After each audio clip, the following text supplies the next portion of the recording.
Assalamualaikum, salam sejahtera utama TVS 22 Disember 2020. Anda bersama saya Luqman Muhammad. Dan saya Zaliza Awang dan ini antara paparan utama untuk malam ini. Sarawak akan terus memperkasakan bidang penyelidikan dan pembangunan R&D bagi menghadapi pelbagai cabaran di masa akan datang. Kata Ketua Menteri Datuk Patinggi Abang Johari Tun Openg, dengan adanya teknologi baru yang diperoleh daripada sesuatu kajian yang dijalankan, ia bukan sahaja boleh dimanfaatkan di Sarawak, malah dapat dikongsi bersama seantero dunia. Katanya kerajaan akan memperuntukkan sejumlah wang untuk penyelidikan.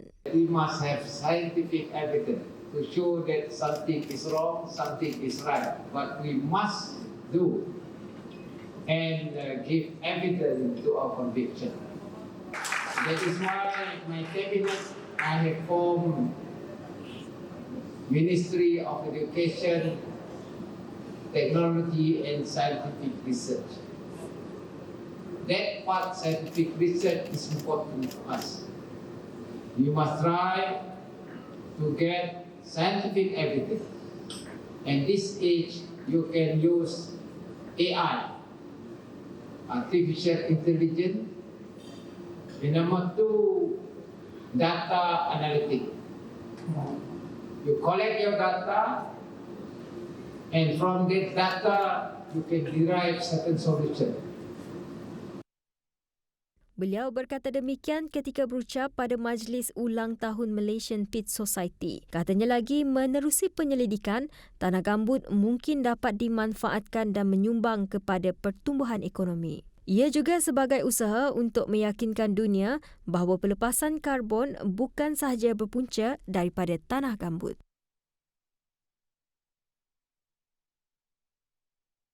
Pengurusan dan pentadbiran Mahat Tahfiz Tun Abdul Rahman Yaakob akan diambil alih Majlis Islam Sarawak bermula 1 Januari depan.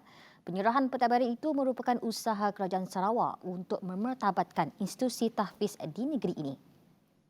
Antara lain Pusat Pengajian Al-Quran Tun Abdul Rahman Yaakob Pateri turut diletakkan di bawah pengurusan MIS yang sebelum ini diselia oleh Lembaga Amanah Kebajikan Masjid Negeri Sarawak LAK MNS. Memorandum Perjanjian MOA ditandatangani LAKMNS yang diwakili Setiausaha Kehormat LAKMNS Tan Sri Bujang Muhammad Nur, manakala MIS diwakili yang dipertuanya Datu Misnu Taha dan Mufti Negeri Sarawak Datu Kipli Yassin. Majlis ringkas itu turut disaksikan Ketua Menteri Datuk Patinggi Abang Johari Tun Openg yang berlangsung di Pateri Kuching pada Selasa. Hadir sama timbalan Ketua Menteri Datuk Amar Awang Tengah Ali Hassan dan Menteri di Pejabat Ketua Menteri Hal Ehwal Islam dan DBKU Datuk Dr. Abdul Rahman Junaidi. Bagaimanapun tadika tahfiz Tun Abdul Rahman Yaakob Tateri masih kekal di bawah kendalian LAKMNS yang kini merekodkan pengambilan 275 kanak-kanak secara purata. Materi yang ditubuhkan sejak 2011 beroperasi di bawah pentadbiran LAKMNS termasuk aspek merangka dan pengurusan serta pembinaan kompleks pateri yang berkeluasan 20.8 ekar dengan kos RM22.81 juta. Ia menyediakan 18 buah kelas serta bilik-bilik kemudahan pembelajaran dan pengajaran. Lapangan terbang Mukah yang baharu dijangka mula beroperasi seawal suku kedua tahun hadapan. Itu pendedahan Ahli Dewan Undangan Negeri Adun Telian Yusip Noshbalo. Secara fizikal katanya lapangan terbang ini akan siap mengikut jadual iaitu pada Januari 2021. Bagaimanapun, untuk beroperasi sepenuhnya, ia melibatkan banyak pihak dan ia mengambil sedikit masa. Dan kita berasa puas hati lah di atas perkembangan projek ini, di atas kerja-kerja yang telah dibuat oleh pihak kontraktor untuk mempercepatkan penyiapan lapangan terbang ini lah dari segi digital. Dan kita berharap agar penduduk dan pengguna bersabarlah untuk menggunakan lapangan terbang baru ini yang akan beroperasi sepenuhnya at least pada pertengahan tahun 2021. Dedah Yusbiners tarikh penyerahan akhir adalah pada 11 April 2021. Lapangan terbang bernilai 360 juta ringgit itu turut dilengkapi dengan kemudahan antarabangsa seperti immigration dan kuarantin. Pengukuran Tanah Hak Adat Bumiputera NCR kini adalah lebih mudah dengan program inisiatif baru iaitu program berterusan kerajaan. Timbalan Ketua Menteri Datuk Ahmad Wan Tengah Ali Hassan berkata, ia dilaksanakan secara 2 peringkat. Menurut beliau, pada peringkat pertama, pengukuran perimeter dan pewartaan di bawah Seksyen 6 Kanun Tanah Negeri adalah sebagai Rizab Komunal Bumiputera Pertanian. Manakala bagi peringkat kedua pula, pengukuran secara lot individu dan pengeluaran surat hak milik tanah di bawah Seksyen 18 Kanun Tanah Negeri akan dilaksanakan. Tambahnya, kerja-kerja pengukuran adalah berdasarkan permohonan tanah NCR yang diluluskan dan sesi dialog diadakan dengan penuntut-penuntut tanah NCR sebelum pengukuran dimulakan. Jadi, kita akan meneruskan usaha-usaha penyukatan ini berdasarkan kepada permohonan. Dan seperti yang saya katakan tadi, ini adalah merupakan kaedah yang mana lebih efisien, di mana penyukatan tanah NCR ini yang telah pun kita buat sejak daripada tahun 60-an hingga tahun 2010, kita cuma berjaya menyukat 260,000 hektar. Tapi dengan kaedah baru, inisiatif baru, sejak daripada tahun 2010 hingga ke saat ini, kita telah pun berjaya menyukat lebih kurang 965,000 hektar. Ya. Jadi outputnya lebih baik, lebih efisien. Beliau berkata demikian ketika ditemui media selepas majlis penyerahan Warta Rizab Komunal Bumiputera di bawah Seksyen 6 Kanun Tanah Negeri dan surat hak milik tanah di bawah Seksyen 18 Kanun Tanah Negeri bahagian Serian. Sementara itu, Pengarah Jabatan Tanah dan Survey JTS Sarawak, Abdullah Julaihi berkata, pihaknya menetapkan setiap satu pasukan JTS perlu menyukat sebanyak 400 meter persegi sehari. Dan ada yang mencapai sehingga 600 meter sehari. Ini tertakluk kepada kalau tak ada pergaduhan apa semua, fokus kita contohnya dalam satu kampung, kita boleh siap satu kampung itu dalam 1 bulan. Dan dengan kerjasama DBNA, di kawasan Bidayu boleh katakan tidak ada perselisihan. Cuma perubahan sedikit sebanyak itu biasa. Jadi fokus utama yang Datuk Ahmad katakan tadi ialah intipati kepada kejayaan ini ialah kerjasama. Menurut Sapin Kirim, penduduk Kampung Mundai selaku penerima surat pemilikan tanah, inisiatif tersebut ternyata lebih cepat. Mereka buat sekali lah dengan kami orang survey bersama JKK Kampung, bantu mereka lah yang mana cepat lagi lah. Sebelum sukat kami inform tu penduduk lah yang mana tempat rumah mau disukat, banduri semua corporate lah. Macam tu lah cepat kan. Manakala bagi Jirami Jong, dengan adanya surat pemilikan tersebut, aktiviti pertanian akan menjadi lebih mudah.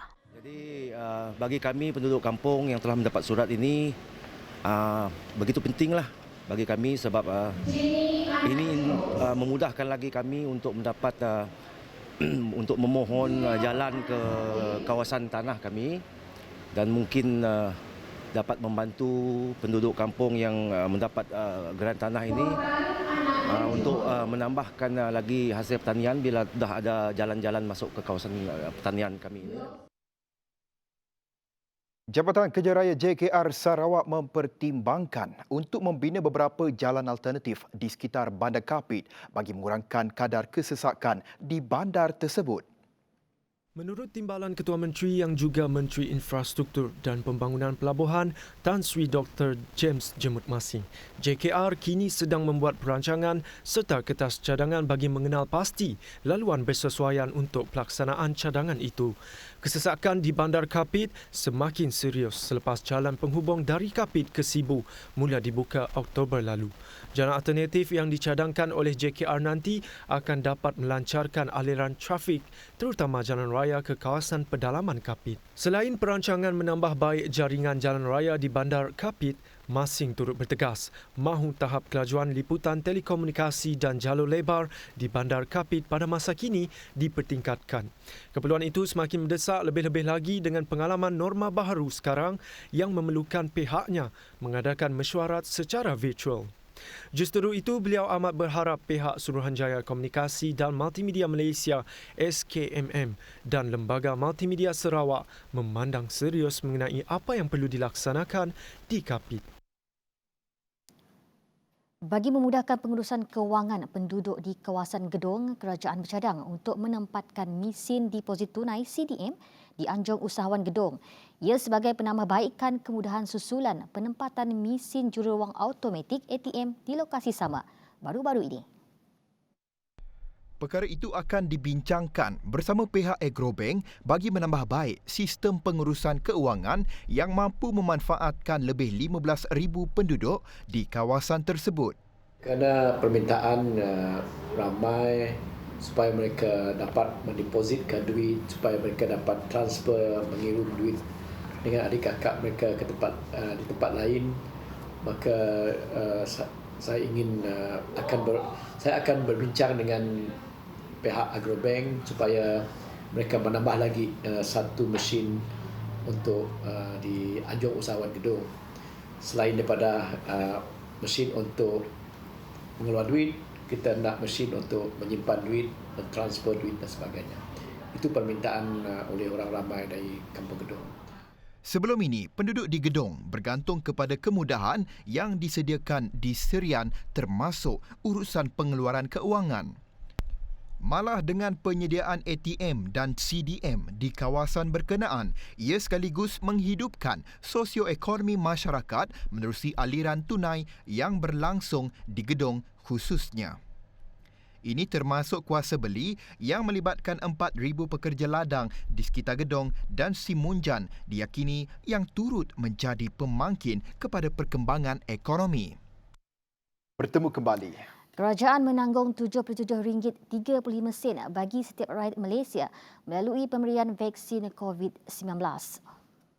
Menurut Menteri Sains, Teknologi dan Inovasi Khairi Jamaluddin, pemberian secara percuma kepada 82.8% populasi atau 26.5 juta individu itu membabitkan kos keseluruhan RM2.05 bilion. Tambah Khairi yang juga pengerusi bersama Jawatan Kuasa Khas Jaminan Akses Bekalan Vaksin COVID-19, peruntukan itu kurang sedikit jika dibandingkan dengan negara Belgium. Belgium memperuntukkan RM1.38 bilion bagi membeli vaksin COVID-19 untuk 16.75 juta rakyatnya. Ini bermakna jumlah peruntukan oleh Belgium bagi setiap rakyatnya adalah sebanyak RM82.40. Kerajaan telah menandatangani perjanjian dengan syarikat farmasetikal AstraZeneca bagi memperoleh 6.4 juta dos vaksin COVID-19. Mendedahkan perkara itu, Perdana Menteri Tan Sri Muhyiddin Yassin berkata ia merupakan tambahan 10% lagi kepada bekalan vaksin yang bakal diterima negara. Ini bermakna kerajaan memperoleh keseluruhan jaminan bekalan sebanyak 40%, termasuk menerusi dua perjanjian yang dimeterai sebelum ini bersama fasiliti COVAX dan Pfizer. Menerusi perjanjian kedua-dua fasiliti berkenaan, Malaysia dijadualkan menerima bekalan yang meliputi 30% rakyat di negara ini. Kerajaan juga sedang dalam proses rundingan akhir dengan Sinovac, CanSino dan Gamaleya bagi mendapatkan jaminan bekalan vaksin bertambah melebihi 80% jumlah populasi negara atau 26.5 juta. Jumlah 80% ini adalah melebihi sasaran awal kita iaitu untuk memberikan vaksin kepada 70% rakyat Malaysia. Katanya lagi, melalui kesemua rundingan dan perjanjian yang telah dan akan dimeterai setakat ini, kerajaan akan membelanjakan keseluruhan 2.05 bilion ringgit. Perjanjian dengan Sinovac dan CanSino serta Gamaleya juga akan memberi nilai tambahan kepada sektor sains dan teknologi tempatan yang bakal memberi pulangan kepada rakyat serta pembangunan negara. Ini termasuklah melakukan proses pembotolan vaksin di dalam negara, pendidikan dan pembangunan, serta perkongsian pengetahuan dan pemindahan teknologi. Kerajaan akan terus mengadakan rundingan dengan syarikat-syarikat farmasutikal yang lain bagi memastikan negara kita mempunyai jaminan akses bekalan vaksin percuma yang mencukupi. Vaksin yang akan diperolehi juga akan dipastikan selamat dan berkesan. Sementara itu, Muhyiddin Yassin berkata beliau akan menjadi antara individu pertama menerima suntikan vaksin COVID-19. Ini bagi meyakinkan rakyat bahawa vaksin yang diperoleh negara selamat dan berkesan. Ini akan diikuti dengan petugas barisan hadapan sebelum ataupun frontliners sebelum diberikan kepada kumpulan sasar, iaitu kumpulan berisiko tinggi seperti warga emas, mereka yang mengidap penyakit tidak berjangkit NCD dan penyakit saluran pernafasan kronik. Kerajaan menjangkakan bekalan pertama 1 juta dos vaksin daripada Pfizer akan diterima dan mula diberikan kepada kumpulan sasaran seawal Februari 2021. Bahagian regulatori farmasi negara, Kementerian Kesihatan akan terus memantau keberkesanan dan keselamatan vaksin itu dalam kalangan penerima. Sekali lagi, saya ingin mengajak anda semua untuk bersama-sama menghayati dan membudayakan norma baru dalam menjalani kehidupan seharian walaupun setelah kita menerima bekalan dan suntikan vaksin.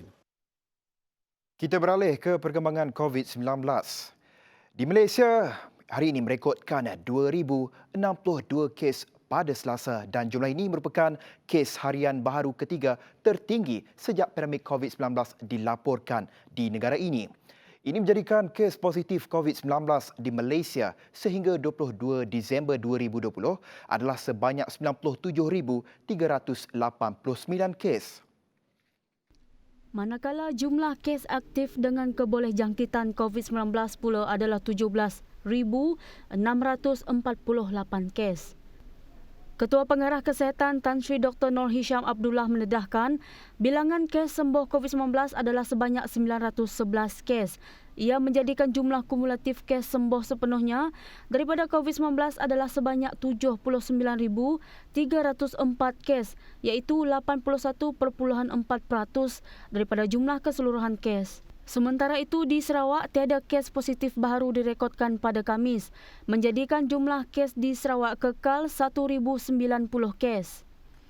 Dalam perkembangan lain, Hisham mendedahkan terdapat satu kematian baharu direkodkan bagi kes rabies dalam kalangan manusia di Sibu. Ia menjadikan jumlah kematian kes rabies di negeri ini meningkat kepada 9 orang. Setakat tahun ini, pertambahan kes ini juga menjadikan jumlah keseluruhan kes dan wabak rabies di Sarawak yang diisytiharkan pada 31 Julai 2017 sehingga kini adalah berjumlah 31 kes dengan 29 kematian. Hanya 2 kes yang masih hidup dan kedua-duanya adalah kanak-kanak dengan sejarah telah mendapatkan rawatan awal. Kementerian Kesihatan belum menerima sebarang laporan penularan varian baharu virus COVID-19 dari United Kingdom di Malaysia yang dikatakan merebak lebih cepat dan meluas. Menurut Menteri Kesihatan Datuk Seri Dr. Adham Baba, sekiranya terdapat laporan berkaitan virus berkenaan, jujukan genom akan dilakukan bagi mengenal pasti kehadiran vairan selain mengambil tindakan mencegah perebakannya. Pada Isnin, Ketua Pengarah Kesihatan Tan Sri Dr. Noor Hisham Abdullah berkata, varian baharu itu atau nama saintifiknya VUI 20-20-12-1 didapati mempunyai tahap jangkitan lebih tinggi iaitu sebanyak 20%. Bertemu kembali. Kerajaan komited dalam mengupayakan ekonomi anak negeri Sabah dan Sarawak, khususnya yang tinggal di pedalaman. Ini dengan memberi penekanan kepada mereka mendapatkan peluang pendidikan, kemahiran dan keusahawanan. Kata Timbalan Menteri di Jabatan Perdana Menteri Arthur Joseph Kurup, ini termasuk mempertingkat pengambilan pelajar berpotensi untuk kemasukan ke sekolah berprestasi tinggi dan institusi latihan, selain memupuk keusahawanan dengan fokus kepada kemahiran serta bantuan pembiayaan untuk pemasaran produk. Kerajaan akan terus memberi tumpuan kepada pembangunan di Sabah dan Sarawak. Dan buat kali pertama dalam sejarah, rancangan Malaysia yang ke-12 yang akan dibentangkan pada tahun hadapan akan mengandungi satu bab yang khusus untuk pembangunan di Sabah dan Sarawak. Katanya lagi, usaha itu jelas membuktikan kerajaan komited meningkatkan kesejahteraan rakyat Sabah dan Sarawak dengan tidak meminggirkan mereka daripada arus pembangunan. Kerajaan mempunyai perancangan untuk meningkatkan pendapatan dan kuasa beli serta kesejahteraan isi rumah golongan B40 melalui beberapa pendekatan. Timbalan Menteri di Jabatan Perdana Menteri Arthur Joseph Kurup, antara langkah itu ialah menyediakan program peningkatan pendapatan serta peningkatan keupayaan mendapat pekerjaan yang berpendapatan lebih tinggi dengan membina kapasiti dan keupayaan seperti program pemerkasaan ekonomi bandar. Katanya lagi, kerajaan turut menambah baik akses kepada keperluan asas termasuk pendidikan, kesihatan dan perumahan seperti program perumahan rakyat termiskin, program bantuan rumah dan projek perumahan mampu milik. Yang ketiga, untuk menggalakkan keusahawanan dan akses kepada pembiayaan kewangan untuk menjana pendapatan dengan menceburi bidang perniagaan seperti pembiayaan mikro, contohnya tekun dan program latihan keusahawanan. Menurut Otter, langkah kehadapan, kerajaan juga sedang menggubal dasar dan strategi untuk menangani kemiskinan dan meningkatkan kesejahteraan rakyat dalam rancangan Malaysia ke-12. Sehubungan itu, katanya, bagi menangani kemiskinan dan meningkatkan mekanisme penyampaian perkhidmatan di peringkat akar umbi, kerajaan akan memperkukuh pendekatan dari bawah ke atas dalam kalangan pemegang taruh. Sedikit perkembangan sukan. Skuad olahraga para negara kini berada di landasan terbaik untuk beraksi pada Sukan Paralimpik Tokyo yang dijadual pada Ogos tahun depan. Ketua Jurulatih Skuad olahraga para negara R. Jagannathan berkata, ini selepas kontijen para negara mengharungi beberapa kejohanan simulasi dan menjalani latihan intensif sejak Jun lepas. Menurut R. Jagannathan, dalam tempoh kira-kira 8 bulan menjelang tamasya sukan para terbesar di dunia itu, anak didiknya kini hanya perlu memantapkan ketahanan mental dan diberi pendedahan bertanding di kejohanan luar bagi memastikan mereka cukup bersedia dan tidak gemetar menghadapi saingan pada Sukan Paralimpik Tokyo. Jagannathan turut memaklumkan bagi tahun 2021, skuad olahraga para negara akan menyertai kejohanan Grand Prix IPC yang bermula di Dubai, diikuti Brazil dan Itali sebagai kelayakan ke Sukan Paralimpik Tokyo. Pada 18 Disember lepas, Menteri Kanan Kluster Keselamatan Datuk Seri Ismail Sabri Yaakob mengumumkan mengenai kebenaran menganjurkan kejohanan atau pertandingan peringkat antarabangsa, namun ia tertakluk kepada Jabatan Imigresen. Beliau berkata penyertaan bagi negara-negara berisiko tinggi tidak dibenarkan kecuali mendapat kebenaran imigresen. Begitu juga dengan penyertaan atlet negara ke kejohanan antarabangsa, khususnya ke negara berisiko tinggi, juga perlu mendapatkan kebenaran imigresen. Baik, laporan itu tadi mengakhiri utama TVS untuk malam ini. Saya Zahriza Awang. Dan saya Luqman Muhammad. Salam hormat dan selamat malam.